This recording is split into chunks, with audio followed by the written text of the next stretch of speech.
All right, let's dive in. Today we're talking travel.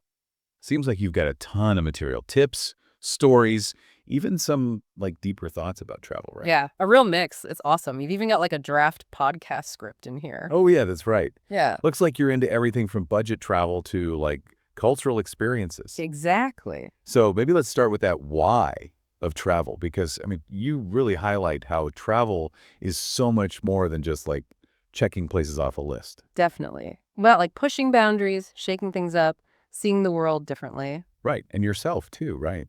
You even talk about this like humbling feeling you had at Machu Picchu.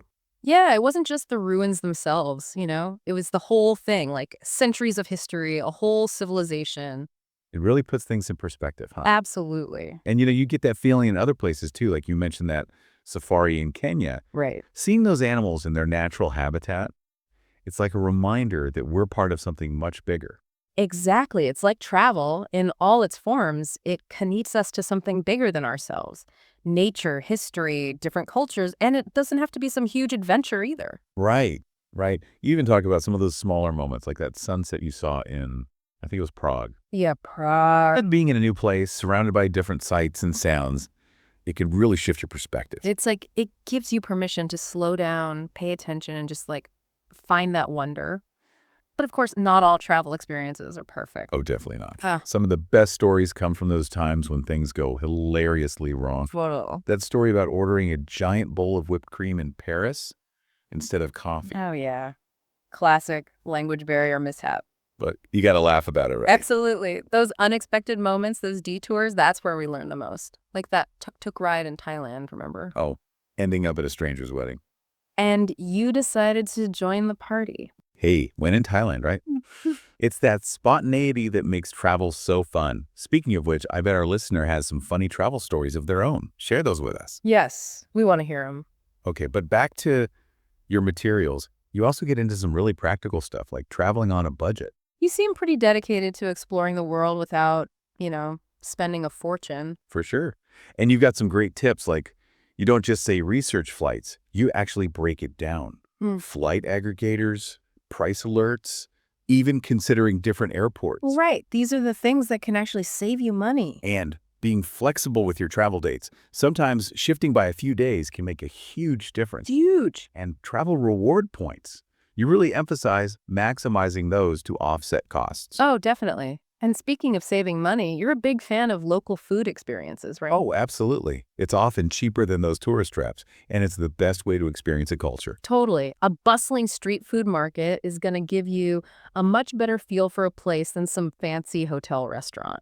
It's the whole experience, right? Mhm. The vendors, the smells, the energy. And you also mentioned some pretty interesting accommodation options. Hostels, even couch surfing. It's not just about saving money, it's about connecting with people. Right. Swapping stories with backpackers, getting tips from locals. It's a whole different experience. It gets you out of that tourist bubble. Exactly. It ties back to that humbling thing we were talking about, letting go of some comforts, seeing how other people live. It challenges your assumptions about, what's normal. And you also touched upon how travel influences your life even after you're back home. It's like you bring a little piece of those places back with you. Like you were really impressed with the Japanese emphasis on respect. Yes. For others and for the environment. It's something I've been trying to incorporate into my own life. It's inspiring, right? How travel can inspire you to adopt new habits, new perspectives. Absolutely. And you also talked about those Italian family meals. Oh, those long, leisurely meals, the conversation, the wine. It's a reminder to slow down, savor the food, connect. And it's a tradition you can bring home with you, no matter where you live. You also briefly mention solo versus group travel.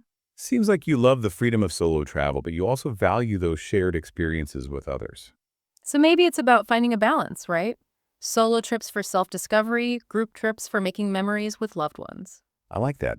Different types of travel serve different purposes, but there's one thing we all face, no matter how we travel, the packing dilemma. The eternal struggle of fitting everything into a suitcase. Right. You had some good laughs about that new materials. But you also offer some solid tips. Rolling clothes, remember that. Classic. And packing lists, so important. So you don't forget your toothbrush. You also talked about packing versatile clothing that can be mixed and matched. Maximize your wardrobe options, minimize the bulk. Exactly. And always a good idea to pack a small first aid kit. You never know when you'll need a bandage. Better to be prepared. Okay, but let's not forget about the food. Your descriptions were incredible. Vietnamese pho, Mexican tacos al pastor. I could practically taste them. It's awesome how you connect food with cultural exploration. It's not just about eating, it's about experiencing a destination through its cuisine. Trying new flavors, new aromas. And you mentioned how you were hesitant to try durian in Malaysia. And escargot in France, But you did it. and ended up discovering new favorites. See? That's the beauty of travel. Pushing your comfort zone, even with food. But we can't deny technology's role in travel these days.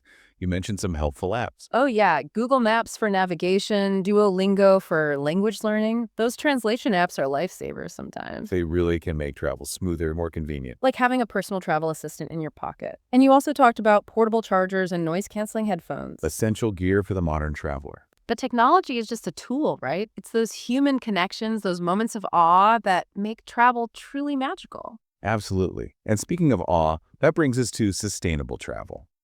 You clearly care deeply about this, judging by your research, You have a lot of good advice on minimizing our environmental impact. like avoiding single-use plastics, supporting local businesses, using public transportation, choosing eco-friendly accommodations. Small actions, big impact. Right, being mindful travelers. What also struck me was your connection between travel and mental well-being. You describe travel as a kind of mental reset. That anecdote about finding peace in Bali, remember? And that feeling of clarity you had hiking in the Swiss Alps, travel can be incredibly restorative, whether it's through nature or just a change of pace. It helps you de-stress, reconnect with yourself, and for anyone hesitant about taking that first trip, you have some great advice. You recommend starting small with a manageable itinerary. No need to cram a dozen countries into 2 weeks. Right. Choose a destination that really interests you and plan a trip that feels comfortable. And most importantly, be flexible. Because, as we've seen from your own stories, the best experiences are often unplanned. Now, before we move on to the next part of our deep dive. Let's revisit those bucket list places. You mentioned Iceland, right? Seeing the Northern Lights. Oh, yeah. And exploring New Zealand, those landscapes. Plus, relaxing in an overwater bungalow in the Maldives. Sounds amazing. And you even want to trek to Everest Base Camp. Wow, those are some serious travel goals. You seem drawn to places that are both beautiful and a bit challenging. It's the combination, right? Awe and achievement. It's fascinating how those bucket list places often reflect something deeper, Like personal values almost. Exactly. Iceland, with its raw, stark beauty, maybe it represents a desire for solitude or introspection. Makes sense. And New Zealand, with all its adventure activities, maybe that's about pushing limits, exploring the unknown. And those Maldives bungalows, they totally scream luxury and escape. It's like they become symbols of our dreams, Yeah. But even dream trips need planning. And you talked about packing light, especially for those longer trips. It's a skill for sure. Learning to prioritize. You gave some good tips like choosing versatile clothes, using packing cubes. And layering for different climates. It's all about finding that balance between being prepared and not overpacking. Exactly. You also talked about having a flexible itinerary, especially for long-term travel. Leaving room for spontaneity, those unexpected moments. Embracing the unknown. But amidst all the excitement of planning, you can't forget about health and well-being. You're right. Travel insurance, you said that's non-negotiable, especially for longer trips or more remote destinations. It's peace of mind, right? Knowing you're covered. But it's not just about physical health. You talked about mental well-being, too. Being away from home, dealing with challenges, it can take a toll. You suggested staying connected with loved ones, practicing mindfulness. Taking time to rest and recharge. Finding that balance between pushing yourself and taking care of yourself. It's so important. And speaking of the future, your materials also look at some trends shaping travel. Sustainable tourism is definitely on the rise. Yeah, as travelers become more aware of their impact, it's not just a niche thing anymore. It's becoming essential. Eco-friendly accommodations, sustainable tour operators, destinations working to protect their heritage. It's great to see. And technology will definitely keep playing a huge role. Virtual reality tours, AI-powered travel assistants, personalized experiences. It's an exciting time to be a traveler. But even with all the tech advancements, you got to remember those timeless things about travel. Right, those cultural encounters, moments of awe, shared experiences. Those are the things that really enrich our lives. And speaking of cultural encounters, You talked about those inevitable cultural faux pas. We all make them. That story about wearing your shoes inside a home in Japan, Oops. It happens. It's a reminder that what's polite in one culture can be totally different in another. cultural norms can vary so much. It's always good to do a little research beforehand. Absolutely. Be mindful, be respectful.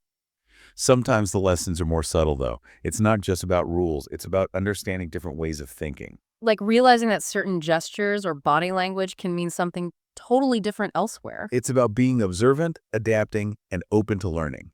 And honestly, most people are pretty understanding when it comes to cultural slip-ups. They get it. We're all just trying to navigate this big, complex world. They appreciate the effort. It's true.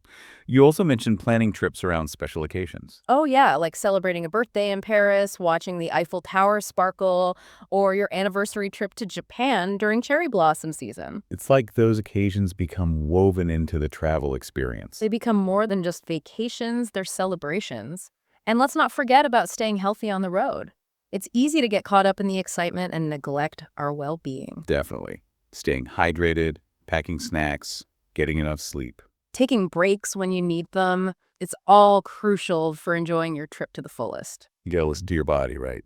And family travel, that presents its own set of joys and challenges. Traveling with loved ones can create amazing memories, but it definitely requires patience and flexibility. Coordinating schedules, different interests, maybe some meltdowns along the way. It's all part of the adventure, but the rewards are huge. Those shared moments, those funny stories, they become part of your family history. And you can't beat those family vacation photos. Speaking of picture-perfect destinations, you mentioned some incredible beaches. Whitehaven Beach in Australia with that pure white sand. Sounds like a dream. And Ancelazio in the Seychelles. Those granite boulders, that lush greenery. Beaches have a way of making you relax, you know? Totally. Whether you're swimming, sunbathing, or just walking along the shore, there's something so soothing about it. It's like a reminder to slow down, just be present. And you also talked about unusual accommodations. That treehouse, stay in Costa Rica, waking up to howler monkeys. That's incredible. It's like being immersed in nature. And the ice hotel in Sweden, sleeping on a bed made of ice. Those are the kinds of stories you tell for years. They add that element of surprise, that push to embrace the unexpected. And those unconventional places, they often lead to unexpected connections with people too. Right. Imagine the conversations, the local host who create those unique spaces. It's about those authentic interactions, even in the most unusual settings. And speaking of making connections, you talked about traveling for a cause. That volunteer work you did in South Africa, the Wildlife Conservation Project. Contributing to animal rehabilitation, that's amazing. It's about using your skills and passions to make a positive impact. And that community building project in Nepal, helping to build a school. It shows how travel can be transformative, not just for yourself, but for others too. It's about contributing to something bigger, leaving a positive mark. It's where passion, purpose, and exploration all come together. And as we get to the last part of our deep dive, it's incredible how much we've covered. We've gone from planning tips to budget hacks to those big philosophical questions about why we travel. We've laughed at your mishaps, admired your adventurous spirit, and seen how travel has shaped your worldview. It's clear travel is more than just a vacation for you. It's a way of life, a source of inspiration. And as we wrap this up, I want to leave you with one final thought. It's like your materials are saying, just go. Don't wait for the perfect time. Travel's never going to be perfect, but it'll always be worth it. Yeah, it really gets to the heart of it all, doesn't it? Embracing the unknown, accepting the imperfections, finding the beauty in the unexpected. Stepping out of your comfort zone, challenging those assumptions, letting those experiences change you. Your materials really show how transformative travel can be. Yeah. How it shapes you, broadens your horizons, connects you to something bigger. And it doesn't always have to be those big epic adventures either. Right. Sometimes those smaller trips can be just as powerful. A weekend getaway, a day hike, even just exploring a new part of your own city. It's all about shifting your perspective, rediscovering that sense of wonder. One thing that stood out to me was your focus on slowing down, savoring the journey. Not just checking things off a list, right? It's about really immersing yourself. Taking the time to connect with people, the culture, the natural beauty. Being present, Yeah. engaging your senses. And you also talk about disconnecting from technology, at least for a bit, to really experience the moment. It's so easy to get caught up in documenting everything, checking emails, social media. But sometimes those best moments happen when you put the phone down, look up, and just engage with the world around you. Creating space for those chance encounters, those quiet moments of reflection. And it's interesting how you combine those practical travel tips with these bigger thoughts on the meaning of it all. It's not just about packing a suitcase, right? It's about why we travel, what we hope to get out of it, how to make it more meaningful. It's an investment in yourself, in understanding the world, in connecting with others. And as we wrap up our deep dive into your travel dreams, I want to encourage you. Keep exploring, keep dreaming, keep pushing boundaries. Don't let those bucket list places just stay dreams. Start planning, start saving. Take those steps to make them happen. And remember, it's not about some perfect travel experience. All right. It's about embracing the journey with all its ups and downs and letting it change you. So go explore, dear listener. Safe travels.